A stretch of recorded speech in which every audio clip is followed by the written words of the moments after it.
बिस्मिल्लाहिर्रहमानिर्रहीम। अस्सलाम वालेकुम नाज़रीन, मैं हूं फ़रहाद मलिक और आप देख रहे हैं हमारा चैनल फ़रहाद मलिक लाइव। अगर अभी तक आपने हमारे चैनल को सब्सक्राइब नहीं किया तो इसको सब्सक्राइब करें ताकि हमारी जो हर आने वाली वीडियो है वो आपके पास ज़रूर पहुंचे। आज का ये जो हमारा वीलॉग है, इसके अंदर कुछ इम्पोर्टेंट चीज़ें जो आपसे डिस्कस करना बहुत ज़रूरी है। इसमें 2-3 डेवलपमेंट्स जो आज की डेट के अंदर हुई हैं, उसमें सबसे पहले तो ये है कि इलेक्शन कमीशन ने पाकिस्तान तहरीक-ए-इंसाफ का जो इंतखाबी निशान बल्ला है, वो उससे वापस ले लिया था।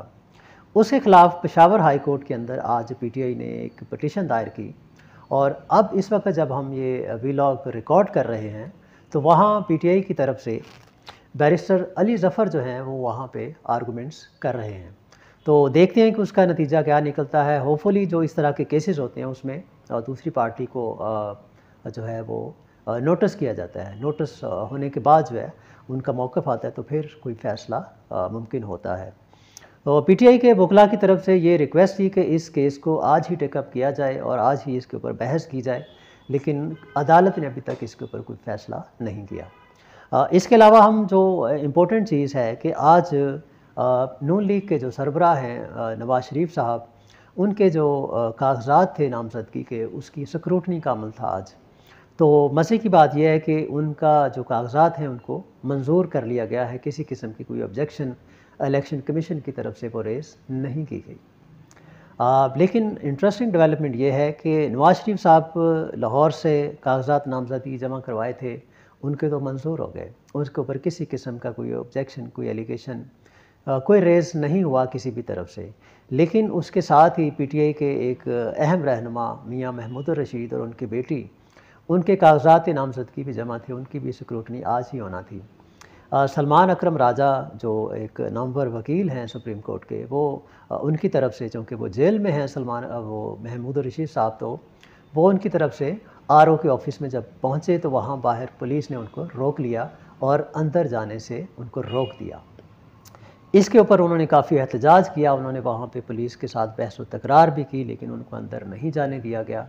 जिस पर उन्होंने एक ट्वीट भी किया जिसके अंदर उन्होंने ये बताया कि ये मेरे साथ इस तरह से पुलिस ने बदतमीज़ी की और मुझे अपने जो क्लाइंट है उसका मौक़िफ़ वहाँ पे रखने का मौका नहीं दिया गया। तो एक ही दिन में के दो किस्म के जो मेयार हैं इंसाफ के, कि मियाँ नवाज़ शरीफ साहब जो हैं वो जो कि 4 साल मुल्क से बाहर भी रहे, उनके कागज़ात की स्क्रूटनी बाखुशी कबूल फरमा ली जाती है और पीटीआई का जो शख्स जेल में बैठा हुआ है उसके बारे में अभी तक कोई फ़ैसला नहीं किया, लेकिन उनका जो नुमाइंदा था उसको अंदर जाने की इजाज़त नहीं दी गई। ये एक अहम डेवलपमेंट थी कि वो जो कहते हैं ना कि लेवल प्लेइंग फील्ड, वो जो काकड़ साहब फरमाते हैं हमारे निगरान वज़ीर-ए-आज़म, कि हर पार्टी को खुला मैदान मिला हुआ है, वो किसी के साथ किसी किस्म की ज़्यादती नहीं हो रही। तो ये सब कुछ क्या हो रहा है लाहौर की सड़कों पर, पंजाब की सड़कों पर हमने देखा कि किस तरह से नॉमिनेशन पेपर्स जो हैं वो मुख्तलिफ पीटीआई के कैंडिडेट्स के छीने जा रहे हैं। तो ये सारी चीज़ें ये बताती हैं कि पाकिस्तान के अंदर इस वक्त एक पार्टी के लिए लेवल प्लेइंग फील्ड जो है वो किस तरह से लेवल नहीं रखी जा रही। इसके अलावा जो इम्पोर्टेंट चीज़ थी कि जावेद चौधरी साहब का कालम, जिसके ऊपर मैं स्पेशली आज का ये वीलॉग जो है वो मुझे करने की ज़रूरत पेश आई। उन्होंने आज एक्सप्रेस न्यूज़ के अंदर, एक्सप्रेस न्यूज़ में वो एक प्रोग्राम को होस्ट करते हैं, लेकिन इसी चैनल का एक उर्दू न्यूज़पेपर है एक्सप्रेस न्यूज़, उसके अंदर वो अपना कॉलम लिखते हैं। उस कॉलम के अंदर आज उन्होंने पीटीआई चेयरमैन के बारे में जिस तरह की ज़ुबान इस्तेमाल की, जिस तरह से वो उन्होंने कॉलम लिखा, वो एक नफ़रत में डूबा हुआ कॉलम, जो मैं किसी भी सहाफ़ी से तवक्को नहीं कर सकता था, किसी भी कॉलम नगार से ये तवक्को नहीं कर सकता था। उसका ताल्लुक़ चाहे किसी भी पार्टी से हो, वो किसी के साथ भी उसकी हमदर्दियाँ हों, लेकिन वो किसी लीडर के बारे में इस तरह की ज़ुबान, इस तरह का लहजा, इस तरह की सोच क्या वो इस्तेमाल कर सकता है? ये मैं हैरतज़दा हूँ कि उस न्यूज़पेपर की जो इंतज़ामिया है, उन्होंने इस तरह के कॉलम को छाप किस तरह से दिया। इतना नफ़रत में डूबा हुआ कॉलम, ये 26 दिसंबर 2023 में हम आज ये बात कर रहे हैं। आप आज का वो एक्सप्रेस न्यूज़ अगर निकाल के देखेंगे तो उसके अंदर उनके कॉलम का जो टाइटल है कि ये शादी होने दें, ये उसका टाइटल है। और उसके नीचे वो इतनी नफ़रत में वो लिखते हैं। मैं उसके अंदर से कुछ लाइनें आपके सामने पेश करता हूँ और आप अंदाज़ा कीजिएगा कि ऐसा शख्स जो अपने आप को नेशनल लेवल का एक सहाफ़ी जर्नलिस्ट मानता है, कहता है और मोटिवेशनल स्पीकर भी कहता है अपने आप को, उस शख्स के अल्फाज, उसकी सोच क्या है, ये इसको ज़रा मुलाहिज़ा कीजिएगा। मैं उसमें से कुछ लाइनें आपके सामने रखता हूँ ताकि आपको अंदाज़ा हो सके कि ये जो सहाफ़ी है जावेद चौधरी, ये किस सोच का मालिक है और इमरान खान और पीटीआई के बारे में इसके जज्बात किस तरह के हैं। ये अपने उस कॉलम में लिखता है कि इमरान खान जो है, ये बड़ी इंटरेस्टिंग बात है। मैं जहाँ देख रहा हूँ कि आपको इसमें से कौन सी लाइनें मैं सुनाऊँ, क्योंकि इसमें हर वो जो उसका पैराग्राफ है, जो इसकी लाइनें हैं, वो नफ़रत में डूबी हुई हैं। वो ये लिखता है कि जी इमरान खान ने हर इदारे, मैं अंदर से इसको कुछ लाइनें पढ़ रहा हूँ। इमरान खान ने हर इदारे का जनाजा निकाल दिया था। ये आखिर में इस इदारे पर भी पल पड़ा जिसने उसे इक़्तिदार में लाकर एहसान किया था, अब अगर मैं इसी जगह पे ज़रा रुक के बात करूँ तो क्या ये एलिगेशन नहीं लगा रहे इस्टेब्लिशमेंट के ऊपर कि इस्टेब्लिशमेंट जो है उन्होंने 2018 के इलेक्शन को रिग किया था, धांधली की थी और किसी एक पार्टी को फेवर करके उसको इक़्तिदार दिया था। मतलब अगर आप किसी एक एंगल से भी उसको देखें तो सहाफ़ती इक़्तिदार जो हैं, क्या उस पर ये कॉलम पूरा उतरता है? इसके ऊपर तो इसको नोटिस होना चाहिए, इसको कटहरे में बुलाना चाहिए कि आप ये सीधा इल्ज़ाम लगा रहे हैं कि फ़ौज ने इमरान खान को सपोर्ट किया, धांधली के ज़रिए उसको इक़्तिदार दिलवाया था। तो क्या ये एडमिट करेगा ये शख्स इस बात को? लेकिन ये बात को घुमा के करने की कोशिश कर रहा है कि इमरान खान को इक़्तिदार दिलवाया गया।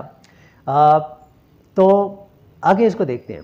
आखिर में उस इदारे पर पल पड़ा जिसने उसे इक़्तिदार में लाकर एहसान किया था, लिहाजा ये बड़ी तेज़ी से अपने अंजाम की तरफ बढ़ रहा था। पार्टी टूट चुकी थी, इत्तेहादी नाराज़ थे, फ़ौज के अंदर उसके लिए नफ़रत थी और अवाम का रांझापन उड़ चुका था।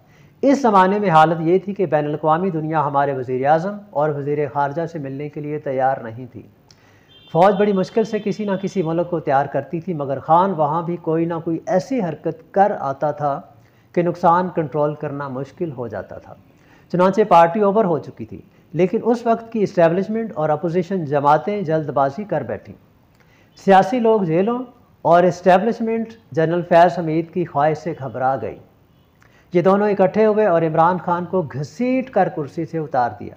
यानी उसके अल्फाज का चुनाव चेक करें कि अपनी वो जो नफ़रत है उसको अपने अल्फाज के अंदर भी वो ज़ाहिर करता है कि इमरान खान को घसीट कर कुर्सी से उतार दिया और यूँ वो हो गया जिसके बारे में लोगों ने ख्वाब में भी नहीं सोचा था। आज इमरान खान 2018 से भी कई गुना बड़ा देव बन चुका है। यानी वो ये भी मानने के लिए अभी तक तैयार नहीं है कि वो एक बड़ा लीडर बन चुका है। वो फिर भी उसको नेगेटिव, यानी कि किसी को फेमस नहीं कहना, उसको नोटोरियस बना के पेश करने की कोशिश कर रहा है। इससे ज़्यादा नफ़रत, इससे ज़्यादा जो जहर है वो किसी शख्स के अंदर क्या हो सकता है। और सियासी जमातें और ताकत के माखूज़ इकट्ठे होकर भी उसका मुकाबला नहीं कर पा रहे। ये जेल में भी इस वक्त का सबसे बड़ा सियासी चैलेंज है और अगर मुल्क में साफ़ और शफाफ इलेक्शन हो गए तो ये 2/3 अक्सरियत ले जाएगा और उसके बाद ये सड़कों और गलियों में फांसियाँ देगा। अब ये साफ़ और शफाफ इलेक्शन अगर हो गए तो इमरान खान 2/3 मेजॉरिटी ले जाएगा और ये गलियों और चौराहों में फांसियाँ देगा। अब ये बात ये करके किसको डरा रहा है? ये इस्टेब्लिशमेंट को डरा रहा है कि इसको जीतने नहीं देना, कि खुदा ना खासा ये जीत गया तो ये गलियों और चौराहों में फांसियाँ देगा। तो फांसियाँ किसको देगा? अगर इस वक्त इमरान खान की मुखालफ क़ुव्वतें हैं तो वो कौन हैं? इस्टेब्लिशमेंट या कुछ चंद लीडर्स हैं। तो ये इन दोनों को डरा रहा है कि किसी भी सूरत में इमरान खान को इक़्तिदार में नहीं आना चाहिए। ये उसकी नफ़रत, यानी आप अंदाज़ा करें कि किस तरह से इस्टेब्लिशमेंट को, पार्टियों को, इलेक्शन कमीशन को साथ साथ डरा भी रहा है कि इमरान खान को किसी भी सूरत इक़्तिदार के अंदर नहीं आने देना, चाहे इसके लिए आपको कुछ भी करना पड़े। अच्छा, वो सड़कों और गलियों में फांसियाँ देगा और उस वक़्त तक देता रहेगा जब तक ये शेख मुजीब के अंजाम तक नहीं पहुँचता। यानी इसका अंजाम शेख मुजीब वाला नहीं हो जाता जब तक कि इसको भी कोई कत्ल नहीं कर देता। यानी इसकी नफ़रत की इंतहा चेक करें। मैं बड़े शौक़ से इस शख्स को सुनता था, देखता था, पढ़ता था, लेकिन मैं आज के इस कॉलम को देख के मुझे अफ़सोस हुआ। अफ़सोस छोटा लफ्ज़ है, मुझे इस शख्स की शक्ल देख के अब नफ़रत होना शुरू हो गई है कि आप एक शख्स की मुखालफत में इतने अंधे हो चुके हैं कि आप कोई भी बात, आपके हाथ में कलम है, ये आपका जो मर्तबा और मुकाम है वो एक मुनसफ़ का है। आप इंसाफ के साथ लिखेंगे, आप दोनों पार्टीज़ का पॉइंट ऑफ व्यू पेश करते हैं, फिर अपना तजज़िया पेश करते हैं, लेकिन आप पहले लफ्ज़ से लेके आखिरी तक, मैं पूरा ये कॉलम आपका अगर पढ़ भी दूँ, चूँकि जगह कम है, वक्त कम है, तो यकीन करें कि नफ़रत हर जुमले और हर पैराग्राफ में शदीद नफ़रत का इजहार होता है इस शख्स के अंदर जो इमरान खान के लिए मौजूद है। और ये उस वक़्त तक, ये मैं दोबारा से इसको देख रहा हूँ कि जब तक ये शेख मुजीब के अंजाम तक नहीं पहुँचता। मगर सवाल ये है कि क्या पाकिस्तान उस वक्त तक रह जाएगा? मेरा नहीं ख्याल ये मुल्क उस वक्त तक बचेगा। यानी आप अंदाज़ा करें इस शख्स की नफ़रत का कि अगर इमरान खान को इक़्तिदार मिल गया तो एक तो ये कि ये गलियों चौराहों में फांसियाँ देता रहेगा सब मुखालफिन को, और ये मुल्क तोड़ डालेगा। मतलब कोई लॉजिक, कोई ग्राउंड इसकी बातों में है? ये पाकिस्तान को किस तरह से तोड़ेगा? पाकिस्तान कोई प्लास्टिक या शीशे की बनी हुई चीज़ है जिसको कोई शख्स अपने ज़ाती एजेंडे के तौर पर आए और आके इसको तोड़ दे? पाकिस्तान के अंदर आज तक कितने लीडर आए, कितने वज़ीर आज़म, सदूर, डिक्टेटर्स, कोई अच्छे आए बुरे आए, हम उस बहस में नहीं पड़ते। क्या पाकिस्तान को कुछ तोड़ने में कामयाब हो चुका? पाकिस्तान अगर टूटा 1970s में तो वो पाकिस्तानियों की जो इज्तिमाई गलतियाँ थीं उसका खमियाजा उन्होंने भुगता। वो अक्सरियत थी, वो एक सियासी एक स्टंट था जो उस वक़्त हुआ, और उसके नतीजे में जब मेरिट के ऊपर फ़ैसले ना कर सके हम लोग, हमारे लीडरान, तो पाकिस्तान को वो सानहा देखना पड़ा। और आज अगर आप मेरिट के ऊपर आज 2024 के इलेक्शन को देखें तो हम उसी तरफ जा रहे हैं। अगर शेख मुजीब का हवाला इन्होंने देना ही था तो इस तरह से देते कि शेख मुजीब जो था वो मेरिट पे तो वज़ीर-ए-आज़म बन चुका था, उसकी पार्टी जो थी वो 167-68 के करीब सीटें जीत चुकी थी, जबकि इधर भट्टो के पास जो थी वो 81-82 सीटें थी। तो इतना बड़ा डिफरेंस था, उसके पास मेजॉरिटी थी, उसको इक़्तिदार में आने की ऑफ़र क्यों ना दी गई? वो ढाका में इजलास अगर बुलाता था तो वहाँ जाना चाहिए था सबको, लेकिन बदकिस्मती से चूँकि हम उसको इक़्तिदार में नहीं देखना चाहते थे, सो वो सानहा हमें देखना पड़ा। आज इमरान खान को आप इक़्तिदार में नहीं देखना चाहते, और इस जैसे कालमनिगार, इस जैसे सहाफ़ी, इस जैसे जो कम्युनिटी की हद तक गिरे हुए जो सहाफ़ी हैं और एंकर्स हैं, वो कान भरते हैं, वो इस तरह से ग्राउंड्स बनाते हैं उन जो इक़्तिदार, जो बादशाह घर बैठे हुए हैं उनके सामने कि ये शख्स जो है ये मुल्क के लिए ख़तरा है, इसको इक़्तिदार में नहीं आना चाहिए। साथ ही ये भी कहता है, मैं नीचे अगर मज़ीद आपको इसका बता सकूं कि जी PTI जो है ये एक पार्टी नहीं है, ये 5-6 जत्थों का एक गिरोह है। अगर ये वकला को टिकटें देगा तो जो इसके सियासी वर्कर्स हैं वो मुखालफत पे उतर आएंगे, और अगर ये सियासी वर्कर्स को टिकट्स देगा तो वकला घर बैठ जाएंगे और इसके केस में पेश होने के लिए इसको कोई वकील तक नहीं मिलेगा। यानी एक तरफ ये कहता है कि ये सियासी जमात है ही नहीं है, और दूसरी तरफ ये भी कहता है कि अगर मेरिट पे फेयर एंड फ्री इलेक्शन होते हैं तो ये 2/3 मेजॉरिटी लेके जीत जाएगा। इस शक्ल ये जो शख्स है जावेद चौधरी, इसकी अकल पे मातम करने को दिल करता है कि आपका मौक़िफ़ क्या है, आप कहना क्या चाहते हो?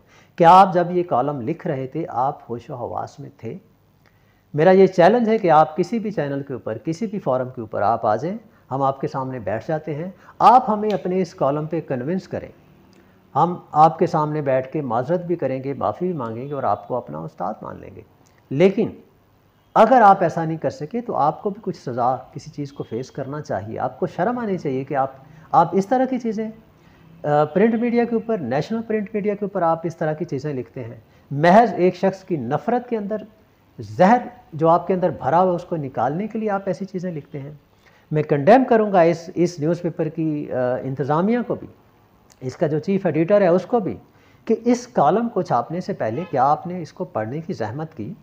एक नेशनल आपकी पॉलिसी होती है, आपको कुछ रूल्स एंड रेगुलेशन को फॉलो करना होता है, लेकिन क्या सब कुछ इसी तरह से चलेगा? क्या एक शख्स की नफ़रत में आप सब लोग अंधे हो चुके हैं? लेकिन याद रखिएगा कि ये दीवार पे लिखी हुई एक चीज़ है, कि जो होना है वो 8 फरवरी के इलेक्शन के बाद होके रहेगा। और अगर मेरिट पे फ्री एंड फेयर इलेक्शन होते हैं तो वो जो जावेद चौधरी कह रहा ना कि 2/3 मेजॉरिटी, तो वो इंशाल्लाह उसको मिलेगी, उससे कोई रोक नहीं सकता। अगर अल्लाह ने चाहा तो ऐसा ही होगा। बाकी बातें इंशाल्लाह अगले व्लॉग में, तब तक के लिए इजाज़त दीजिए। अल्लाह हाफ़िज़।